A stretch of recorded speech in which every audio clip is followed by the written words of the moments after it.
You've just stepped inside the Walk and Talk podcast, #1 in the nation for food lovers, chefs, and storytellers. I'm Carl Fiadini, your host, shining a light on the flavor, the hustle, and the heart of the industry. We're the official podcast for the New York, California, and Florida restaurant shows, the Pizza Tomorrow Summit, the U.S. Culinary Open at NAFM, and the North American media platform for the Burnt Chef Project. Recorded at Ibis Images Studios, where food photography comes alive, and I get the first bite.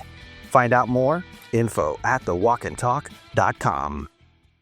Today on the Walk and Talk podcast, we welcome back Ciji Castro, founder of Domestic Gourmet. Recently featured in Forbes, Ciji is on a mission to keep Latin food traditions alive while sharing them with new audiences. She's cooking up Bistec Empanizado with black beans, rice, and maduros, and a Cuban-Chinese fusion tostone topped with sofrito mayo ketchup and a crab rangoon dip. From family-rooted recipes to bold new flavors, Ciji reminds us that food is culture, connection, and legacy. Ciji, welcome to the program. Thank you. Thank you for having me. I don't know what to do right now. I've never been so content and full, and I want to go to sleep right now. I'm in a good state of mind. It's family meal. I probably shouldn't drive. Yeah, no, true story. I shouldn't get in the car and drive right now, but I have to tell you, wow. Thank you. Yes. The Bistec, oh my gosh. Yeah, it's a favorite. No, listen to me. Oh my gosh. It was so good. The rice, the beans, oh my, everything. Thank you. Okay, all right, let me not get ahead of myself. First things first, we used a couple of vendor partner products. We used Chef Nelson Milan's Del Encanto Foods product. It's the frozen sofrito, which was fantastic. We got to actually use it in-house, first time, chef's kiss, like that. Tom and Chef Carl over at Crab Island Seafood used that product as well, the crab rangoon. And I am going to let Ciji jump into what we did today, what she did today, that we were just blessed to be here for. Man, you are awesome. Take it away. Thank you. I was really excited to use Chef Milan's sofrito because we follow each other on Instagram. And as one Latin Foods, CPG brands, knowing another, it's important for me to support one another, and it looks like a great product. So I've been dying to try it, and today I used it in both of my dishes, and it was awesome. And then... Wait, though, you're not going to get on the hook like that. Talk about the dish. Sorry. So I made the bistec empanizado with black beans, white rice, platanito maduro, which is ripe plantains. Bistec empanizado is a breaded and fried, very thin cut steak. And I paired it with a salad that was just simply tomatoes, avocados, red onions, lime juice, salt, and annatto oil. I think that's it for the first. Yes, obviously, we are celebrating Hispanic Heritage Month here at Walk and Talk Media, and how glorious it is. Dish 2. Dish 2 is so much fun. I love being inspired to just be creative and play in the kitchen. And I was inspired by a visit to a restaurant in Bryant Park, New York City called Callao, which is a Chinese-Cuban restaurant. And so when I looked at Crab Island Seafood's crab rangoon dip, I knew that that's the one I wanted to play with. And so I prepared it very simply, keeping it the star on top of tostones, which are unripened plantains, which are a saltier version of the cooked banana. They're not sweet at all. I topped it with my own version of a mayo gacho, which is mayo and ketchup, a very popular condiment in Latin America. And I added some of Chef Milan's sofrito to that, some garlic, annatto oil, and just a lot of love, and it was awesome. So we topped that with the crab rangoon dip and some lime zest, because they also have lime in their recipe as well. So I wanted to highlight that. And a beautiful little sprinkle of sazon and cilantro. Now the sazon is mine, and that's part of some more fun stuff coming up for Domestic Gourmet. All right, so listen, that the crab rangoon with the tostone, muy fuego. Wow, fire. You know what a lot of people don't know, I'm certain of it, because I didn't know. I mean, my in-laws are Cuban, and I hear a lot of stories, and they're terrific stories. There's a giant Chinese population in Cuba. Has always been. It's been there for a long time. You did some research on that. This is stuff you've known, like you grew up knowing this stuff. I did. I was always surrounded by that. I have some cousins that are half Chinese, but I never thought about it. And it wasn't until that visit to that Chinese Cuban restaurant a few years ago that I was inspired to dig deeper. And I learned that they had one of the first Chinatowns and started around the mid 1800s. And it was the largest in Latin America, and it was in Havana, Cuba. But I'm not surprised because, our culture is a melting pot of people that were brought over as slaves or servants. And so that's where that comes from. But, growing up, every Nochebuena, which is Christmas Eve, we roast a whole pig in what's called a caja china, which is a Chinese box. And you can rent them. And it's you put coal on the bottom and you put the pig inside. And, so there are so many parallels between the Chinese culture and the Cuban culture. And it was just second language. And I never stopped to think, why is that? Until I went to that restaurant. And today, that dish that we created is totally going on the website. I'm going to serve that again and again and again because it was incredible. I'll connect you with Chef Carl and Tom over there, and you guys just be friends, hit it off, and definitely, and do beautiful things together. Yeah, they really do. We were eating it just by the spoonful, just by itself. Which, but I think it's important because when you hear crab dip, there's so many of them, and some of them can be a little fishy, or some of them can fall a little flat. But this was just so clean, vibrant, and flavorful that I want to see all the different ways I can play with it. Really, truly. Be careful what you say on this program. My doctor might be listening, and I'm not supposed to be eating all this stuff, okay? Wink, wink, nod. You know what I'm saying? I know you know what I'm saying. Before we go further, and we have all sorts of good storytelling to do with you today, I want to thank Maddie Riley over at Trade Show Executive Magazine for covering Walk and Talk Media and Restaurant Events LLC. That is the folks who put on the New York Restaurant Show, Florida Restaurant Show, California Restaurant Show, and the Pizza Tomorrow Summit. Yeah, we had an article in this very prestigious, it really is, it's a real magazine, it's a terrific piece. I'm going to link that into in our description for this particular episode. Go check it out, share it, like it, all that kind of good stuff. Speaking of magazines, Forbes, Ciji. Yeah. Bro, come on. You were in Forbes, man. That's congratulations. That's pretty amazing. Thank you. When I saw that, to tell you that it broke me, it is an understatement. It was one of those moments that I dreamt about and I never ever thought would happen for me. When I saw that, it was just validation that everything I've worked so hard for is what people want. It's what people show up for.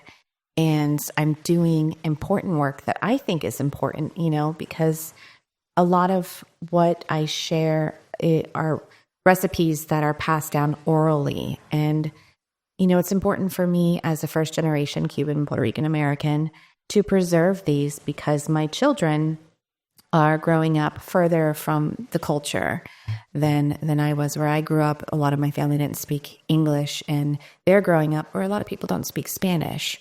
And it's important for me that they know where they come from and they can make the foods that they grew up eating, because when I came of age, I didn't know how to make them.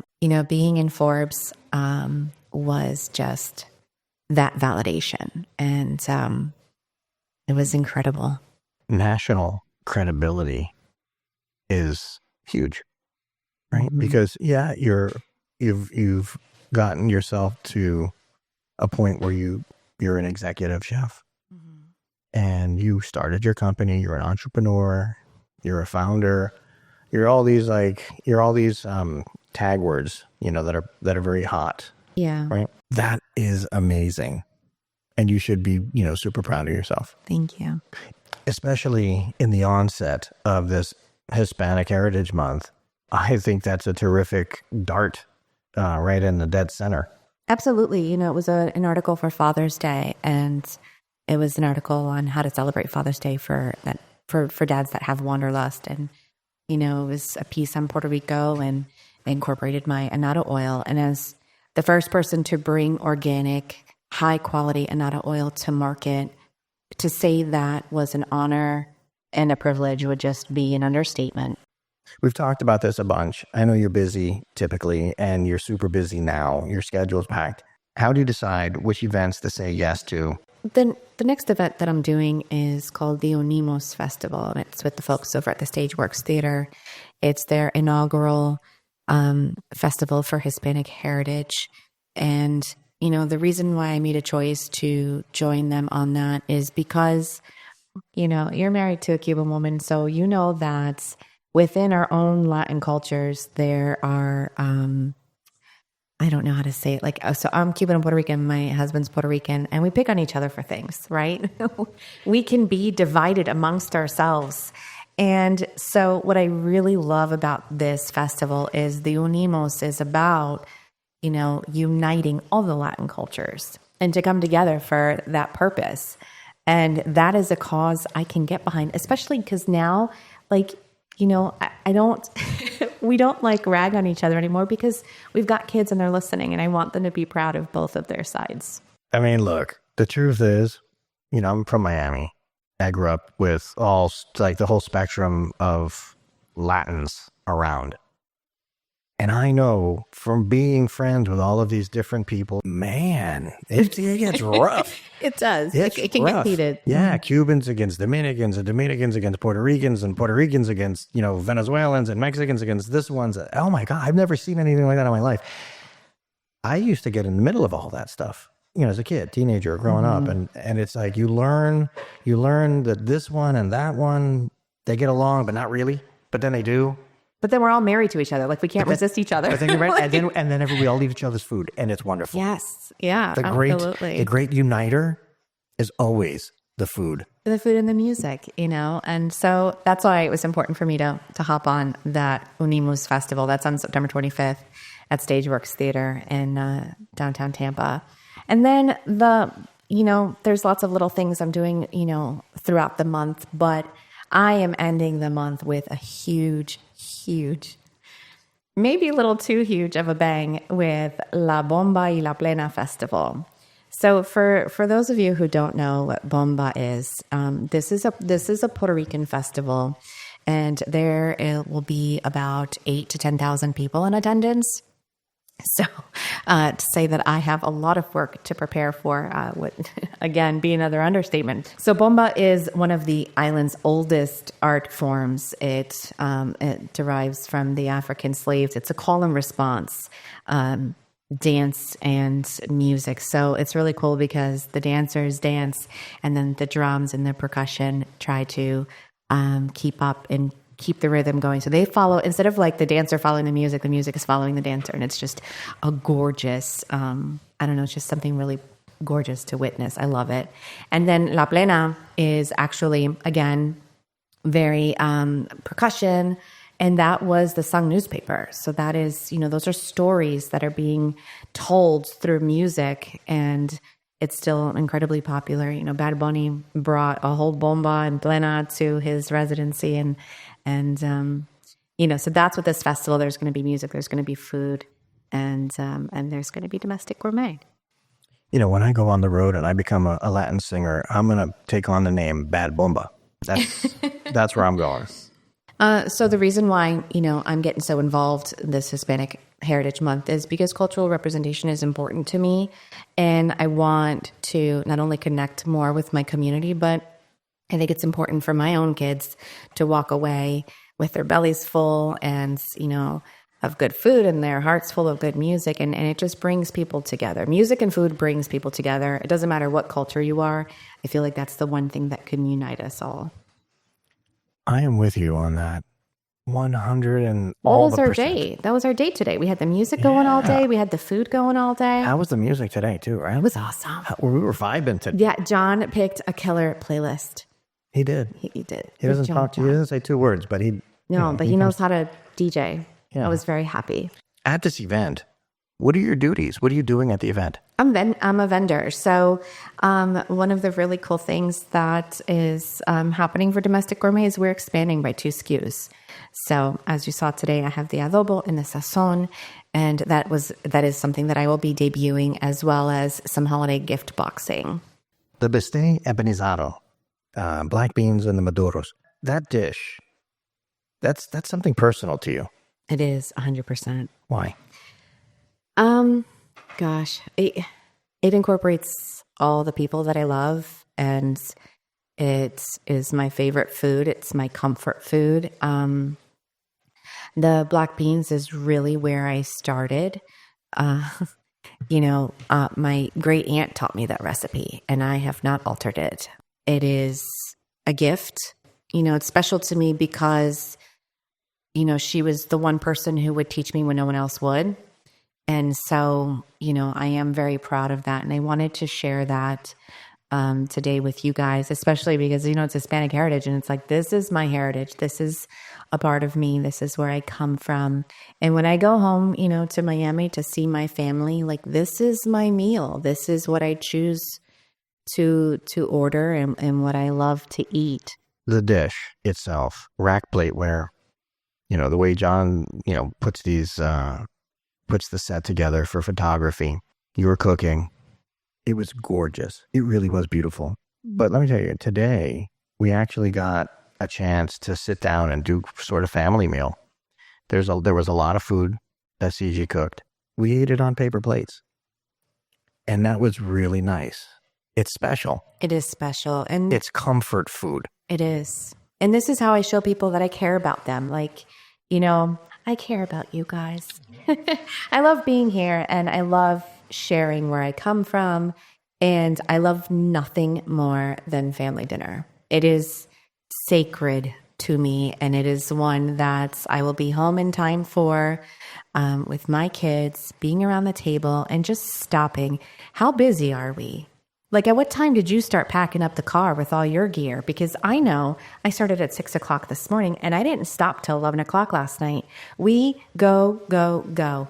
And one thing that is sacred and will always be sacred is the 1 hour that I can sit around a table, have, a good conversation and a delicious meal. Well, John will tell you, and I'll confirm, because, we'd have the same sort of pregame to all of this production. I'm doing stuff. I've probably got 5 hours into the pregame before production starts. Before you show up, I have 5 hours in from different days prior. Then, of course, there's packing, loading, unpacking, setting up. It's an hour and a half job just for that.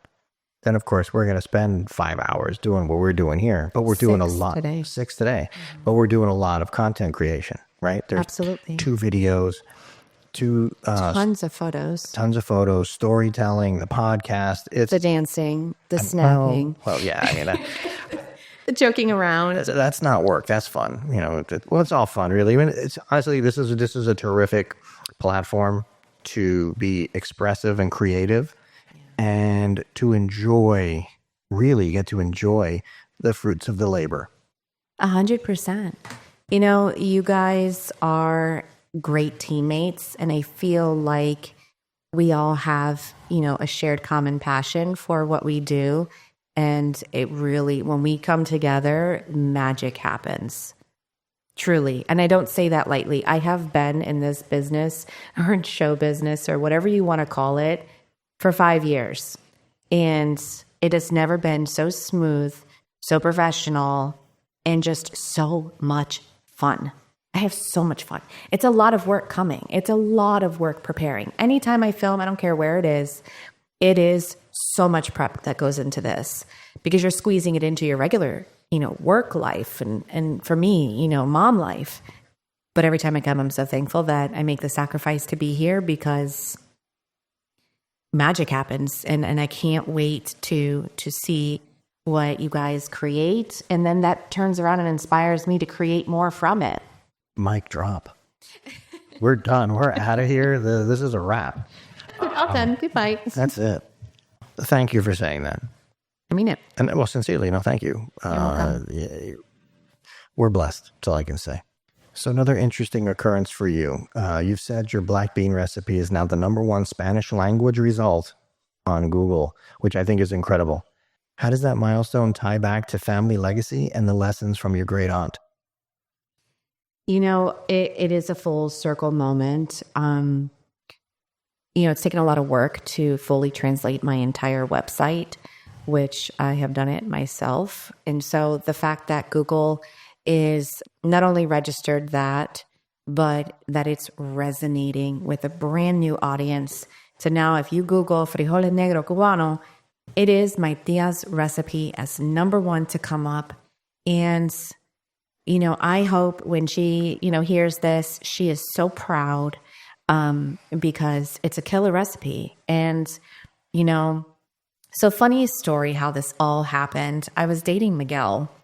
And so when I first met Miguel, I didn't really know how to cook because my mom was OCD, clean, didn't let me in the kitchen. So, but my grandmother was a really good cook and all the women in my family could cook except, me. I didn't know the Cuban recipes, right? But nobody would teach me. My grandmother did not want to teach me. And so, Miguel was like, listen, he's like, you learn how to make black beans. And he's like, I'll put a ring on your finger. I kid you not. I had a little red bug convertible. I hopped in that car and I took off for a week. And I went to my tia's house. And I said, Tia, you have to teach me how to make black beans because I'm going to get married to Miguel. I'm not joking. I swear I'm not joking. If I could have been a walking emoji, the heart eyes, I was so smitten and I still am. So anyway, so I go to Miami and she spends a day teaching me how to make her black beans and I'm taking the video and I'm learning.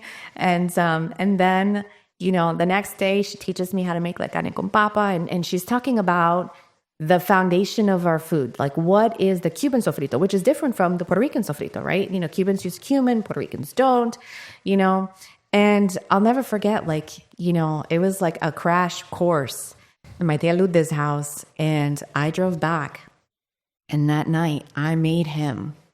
I don't know what else I made with the black beans and rice. It could have been Bistec Empanizado. I don't know. But I know that I saw him take that bite and I looked him in the eyes and I wiggled my finger in his face and I said, size 7. So, this dish is like, it's, it has so many amazing, amazing memories attached to it. And then also, this is her legacy. She passed it down to me. I've passed it down to my kids. This is one of those. Now, first of all, my kids are so fortunate to have their great great aunt. Think about that. How many of us have a great great aunt? They have her in their lives. They're tasting her food. And how many people can say that, their recipe is going to live on for generations to come? And forget generations to come. Her recipe is global. I have seen people from all over the world look at this site and scroll through this page and make her black beans from Africa to India to London. When I tell you all over the world, that's incredible. It's beautiful. And, so is the Ciji Castro culinary love story of how you got married. Yeah. You roped him. I did. Well, he was going to marry me anyway. I'm sure. But you know what? It's the food. But that helped. It's always there's other important things in there too. But honestly, if the men are doing what they're supposed to do, it's the food. The food brings you in. All the other stuff and all the other things are important, but the food keeps them there, keeps them in. Those my tia taught me those lessons too when I was at her house. She's like, men only need 3 things: food, bleep, and sleep. Okay? And don't forget to wear colonia and perfume to bed every night. And that's been the secret to our success almost 20 years later. This is where I would say verdad. Food as a cultural ambassador is a big theme for you. How do you see Domestic Gourmet bridging the gap between tradition and modern American audiences? By aligning myself with like-minded individuals like you guys, like Walk and Talk Media. I am passionate about sharing, oral history, and I become this storyteller. I've always loved to write and tell stories. And by, partnering with guys like you allow me to do that on a broader scale. And so now what we're doing is we're preserving this history that was once oral digitally and making it live on. And that's how, we bridge that gap. What you're also doing is you're connecting heritage to other cultures, meaning your Latin heritage to others that are here in the States and beyond. Mm-hmm. There's a lot of similarities between us. Even me being Cuban and Puerto Rican, there's differences, but there's similarities in the way that we cook. And some of the ingredients I use sound completely foreign to people. So like annatto oil, right? I've, here in, the mainland in the States, a lot of people that aren't Puerto Rican or Dominican are like, what is that? But yet on TikTok, I see everyone using sazon and oil. Like you use olive oil, avocado oil, doesn't matter what kind of oil you use to cook.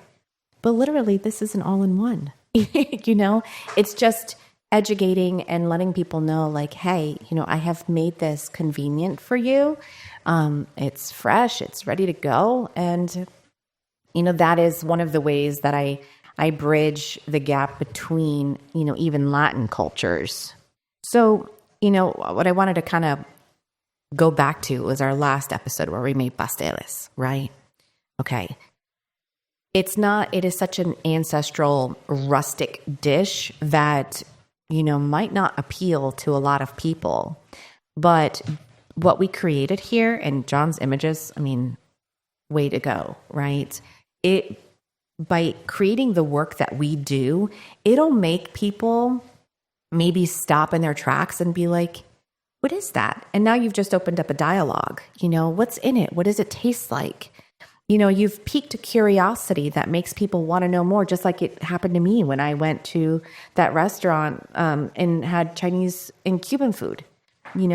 By telling the stories and showing the imagery that you guys create, that's also another way that we are preserving and bridging these gaps is, through food. Unfortunately, it didn't happen today with my mayo cachu, which is absolutely delicious. But there is someone in studio who refuses to try anything with mayonnaise, no matter how gorgeous it is. No, and we know that is the John Hernandez. And by the way, mayo cachu is ketchup and mayo. Yeah. It's a very popular condiment in Latin America. It's popular here too. We dip our French fries in it, except for this guy over here. But whatever. We can't judge. This is a judgment-free zone. We can't judge, but also a little. Oh no, there's definitely behind the scenes, major judging on this guy. Major. Just taste it, just a little bit. Man, just because you can't pronounce it properly doesn't mean that it isn't delicious. That's what people who aren't accustomed to Latin food should take away from this episode. It might be hard to say. You may not know what it is, but that doesn't mean you just wouldn't eat the hell out of it. Explore. And this is the time to do it. With your new spice line and the Queen of Noche Buena gift boxes, how are you balancing authenticity and innovation? Well, in regards to being innovative, I have worked on this spice packaging for over a year. Sustainability is like a hot topic keyword here, but it's a way of life in other countries. It's not something that people choose to do. Here you have a choice. You can be sustainable or you could be wasteful, but in other countries you have no choice but to be sustainable. I've spent a lot of time in Puerto Rico this year, and there's thought behind everything. You don't just turn on the water in the shower and wait for it to get hot. Water is a precious resource. You have ingredients, you have to figure out, how many different ways can you use them?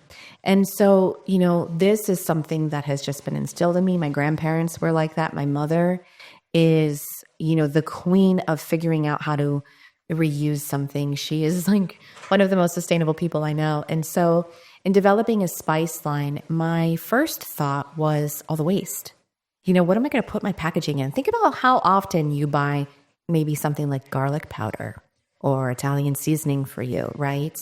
And it's like, okay, well, I don't want to add more plastic to the ocean.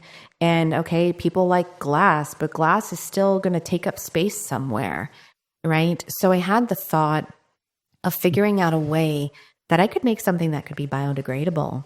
Can't reuse it, but what if you can compost it at home or recycle the whole thing if you don't compost, or just throw it in your yard and eventually it will, go back to the earth the way it came. And, it took a lot of research in finding, first of all, if such a thing was even possible. And it turns out with the right people, anything is possible. So I found a paper tube company out of Chicago, and I called them, and all they did was like paper tubes, right? Tubes used for like teas or coffee or, dog treats even. And I'm like, okay, I want one for spices, but it also has to be like moisture resistant, right? Is there a way to do that? And it turns out there is. It's called glassine liner, and it's made out of birch wood, and I'm like, okay, that sounds fantastic, but I don't think I would buy, a gourmet spice blend if I can't see it, right? I put a lot of time and effort into carefully dehydrating onions and garlic, and onions turn a beautiful light pink, right? When you get them from the store, they're white, right? But that's not natural. Naturally, they turn hot pink, which at first was really interesting. But there's all these beautiful colors in my spices, and I wanted people to see that. So I'm like, hey, can we add a window? Like, is that possible? And then also make it so that, it's still moisture proof, And of course, the window is plastic, and you just peel it off and chuck it in your recycling. But, with the right team behind me, this thing that I had in my mind that I wasn't even sure was possible was indeed possible. This is why Miguel calls me the pit bull, because when I get something in my mind, I cannot let it go until I have failed every which way. And then I'm like, okay, yeah, it doesn't work. Dale. Right? So I'm looking at it like this. First of all, it's a brilliant idea, and it's nice. I think it fits into the culture today. So great vision on that, and then actually executing is terrific. Thank you. I mean, seeing that show up at my house and holding, because I just got the delivery last week, so got 3,000 tubes sitting in my dining room waiting to go to the kitchen. Entrepreneurship is so hard. It is. It hurts. It stings. It's a struggle. It's like, wow. I mean, if I opened a drawer of my entrepreneurial moment now, it would be a horror story. But on the other side of it, there's so many amazing things that sprout, that grow and blossom. And it's funny, or is it funny? I don't even know. You hear everybody who's made it, and they always say, it's the ride. Enjoy the ride. Enjoy getting there, the journey. I don't know that I believe that. I think you can only appreciate the journey, like if you make it, really make it. That's when you can look back and go, yeah, I enjoyed the journey. Because if not, you're just all it is, being an entrepreneur, is getting kicked in the belly, getting punched in the face, kicked in the belly, and then punched in the face again. That's what it is. I think it depends on how you look at it. I'm an optimist. And so for me, I don't know if it's hard for me to fathom that I'll ever feel like I made it, right? Because I have always been extremely goal-oriented. So when I achieve a goal, there's always one that will be born from achieving that goal, right? So there's always something to work towards. But when I have a goal and I'm motivated, I'm excited by it, and I do enjoy the ride. But that doesn't mean that, there aren't days that, in full transparency, just yesterday, I was crying and stressed out. I've got a sick kid at home. I've got 3,000 tubes that need to be filled, and I've got this huge festival with 10,000 people that I need to prepare for, and like a little bit more than a month, like maybe 5 weeks. Like, listen, I can be stretched thin, but then you know what? I go to bed and I wake up and I'm like, okay, well, I didn't do everything on my to-do list because I spent half the day at the pediatrician's office, but I did enough to make it here today. and I will go to bed early and I will wake up and I will tackle it again tomorrow. And I feel like that is what you have to do when you believe in yourself, and forget believing in yourself when you have invested in yourself, whether it's financially or publicly or however. Like, if you want to make it on your own, that is what it's going to have to take. It's going to have to take grit. It's okay to cry. It's okay to break down. It's okay to question whether you even made the right choice. Have your pity party, pull up your big girl panties, and go to bed early, and then wake up the next day and be like, okay, I'm going to try this again. And you keep doing that until you get to the next level. You've mentioned that the Bad Bunny residency inspired restaurants to embrace ancestral foods. How do you, other than us dancing all over the kitchen today, how do you see food and music working together to drive cultural shifts? You know, I'm so glad that you asked this question, because I've talked about it on some other episodes that I've been on. There is a generation that it was brought up with, I forget her name, Jenny Ortega. She had done some movie, and she was asked, I think it was a Spanish interview, and she doesn't speak Spanish. And then there was this whole like no sabo kid thing came out. And so we were talking about it, because there is a generation here, they're first generation Americans, maybe they're second generation Americans, and the culture is being lost. Or maybe like me growing up, my mother immigrated from Cuba at a young age, and they experienced racism and hardships, and my mom didn't want that for us. And so in our house, we were raised to assimilate. You speak English and you're an American, and that's where I was pushed. But on the same token, I was surrounded by my culture and I wanted to know more. I wanted more of that. And so, for me, I took it upon myself to take Spanish in school. And I took it for 6 years, and I'm perfectly comfortable around like my friends and my family, but you put a camera in my face and I'm stuttering, and I sound like a year 2 Spanish student, and it's cringe. It is so cringe. But I still take those interviews, because at the end of the day, my message, I want as many people to hear it, and that's that you can pretty much do whatever you set your mind to.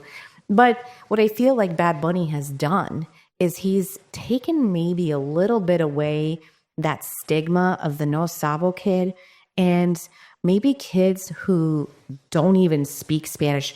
Maybe this album, which the latest album was Debí tirar más fotos, which means I should have taken more photos, right? We should always maybe be more mindful, be more in the moment, especially with your loved ones. It's a very, emotional song, but maybe this was their first Spanish album they ever listened to.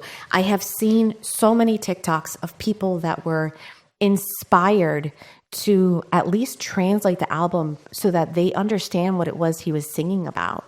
To create a movement where people are moving back to the island in droves to reconnect with their ancestral lands and their culture. And also kind of removing that stigma of, okay, your Spanish isn't great, but instead of making fun of it, embracing the fact that they're trying. Because, for me, I go to Miami and my family will totally rag on my Spanish, and, but at the end of the day, they want me to speak Spanish. They want me, and same for my kids. So, that is something that I have seen, and it is, and being there for that, oh my gosh, what an incredible experience. And same to me, it motivated me, to come back. And we are in the very beginning stages of figuring out how we can, open some manufacturing over in Puerto Rico, and maybe even, take our family there for, parts of the year, maybe the summer or whatever, so that our kids can grow up around their culture. So that's one thing I think, Bad Bunny has done, has taken people back to wanting to explore their roots and embrace where they come from. So then what's your process for scaling your message and your food? You're going to be at an event that has 8,000 attendees, and you're going to have your space there. How do you deal with that? One of the things that I feel like is most important and pivotal to my success thus far has been my time management. I am very meticulous in, what I choose to be a part of and where I put my time. The ROI has to be there, and it doesn't always have to be monetarily, although as a startup, that's always great too. But, strategic planning and, making my calendar so that I am ready. I will schedule everything down to when I go grocery shopping, so I know where I'm at, what I'm doing, and if I can even get it done. And so, by planning like that, I always seem to pull it off. And also, another thing that, part of the meticulousness, it's not just time management. It's leveraging, my omni-channel, media friends, right? So here, right now, we're on Spotify, we're on Apple, we're on the radio waves, right? We did our videos today, and now I'm on TV, right? So I make sure that I'm everywhere. My message is getting out on TV, on radio, on my social media. I get about 500,000 views every month right now. So with a global audience, I'm just leveraging, not to mention the thousands that visit my website. So, I write about it there, and then, I send out the newsletter. My newsletter tells people where they can find me next. It's really just using every method of communication to really amplify the message. I started our Walk and Talk Media newsletter on LinkedIn a month ago. Well, 2 months ago. And in the first month, we brought on almost 1,200 subscribers, which I thought was phenomenal. I didn't expect that at all, to tell you the truth. So it's a monthly newsletter, right? So we just put one out for August. It got 17,000 impressions in a week and a half, something like that. It's crazy. 41% open rate. Unbelievable. I'm shocked. I really am shocked because I think I was talking with you, John. Who reads anything anymore? I don't know. Like that was my thought. That was my opinion. Who the hell reads anything anymore? Right? It's you're in that death scroll on your socials. Who's stopping to pause to read anything? Anyway, it's shocking. So hats off to you on what you have going on. 500,000 views a month is amazing. But that's social media. It's exactly what you're talking about, the death scroll. The fact of the matter is when you put it out everywhere, you will get, I am that person that will wake up and will read through my email. There are people that still read those newsletters. And, I think you have forgotten. Carl, let me remind you that you are the #1 food podcast on Apple Podcasts. Why would it be surprising to you that people would sign up for your newsletter? And also, why would you be surprised with 17,000 when we got millions of hits on your podcast? That's just 17,000 is a drop in the bucket compared to your listeners. I don't know. I look at that and say, it's for me. I don't even know what to say to that. Yeah, cool. Thumbs up. And right? also, the LinkedIn audience likes to read. I look at myself, right? And sometimes, so it's good. Sometimes you're your own barometer. You can really get a lot done with self-awareness, right? But it's also a hindrance because I look at myself when it comes to stuff like that. I don't want to read another email. I am inundated with emails. I won't, unless that headline, that subject box is screaming at me, I'm not opening it.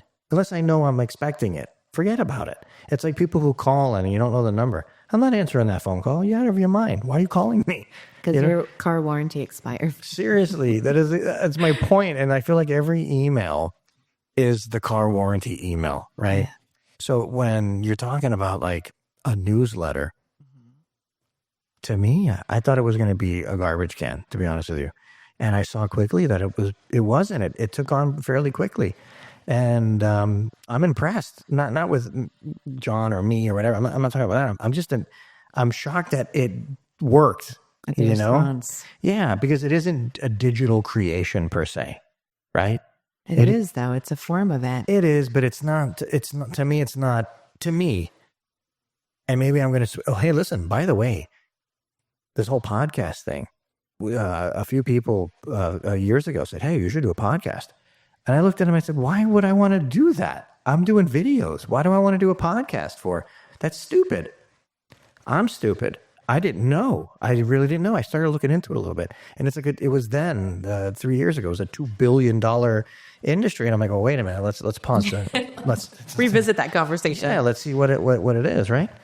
So, listen, you might make good decisions here and there, but then you got to take your spoonful of humble pie, right? So anyway, for me, it was kind of cool. I'm happy that it worked out.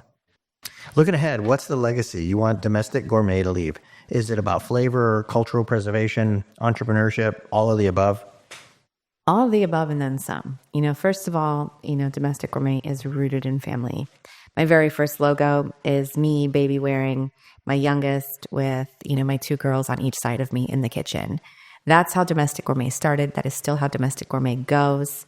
So, it is rooted in family. And also think about it, like calling my tia and reaching out to family members, to learn how to cook and put these flavors together, that's the legacy. Reach out to your ancestors. If you have a grandmother or an aunt that makes a recipe that you really love, reach out to them and tell them you want that recipe, because you know what? If you never do and they pass away, so does your favorite recipe.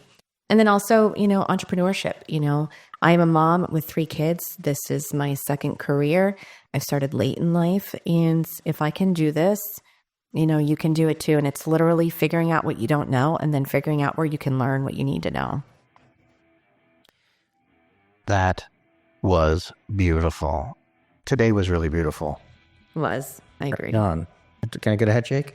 Right? Thumbs up, head. Yeah, okay. All right. There, 2 hands. Right there. Where's the Ruth? Oh, man. Listen, we're going to do this again real soon. I don't know how soon, John or Carl. We're booked out, you and I. Yeah, true story, but that's still soon. Soon in our world. Yeah. All right. How do people find you? Domestic Gourmet everywhere. I'm trademarked. Sounds serious. It is. All right. Trademark your stuff. Always trademark your stuff. John, I can't wait. I think we're going to do the Bistec image for the episode today. I think that's where we're going to be. I thought it was both beautiful, but I think that's the one. All right, listen, everybody, follow along with all of the journeys that are going on here at Walk and Talk Media. And let me just tell you this. We are out.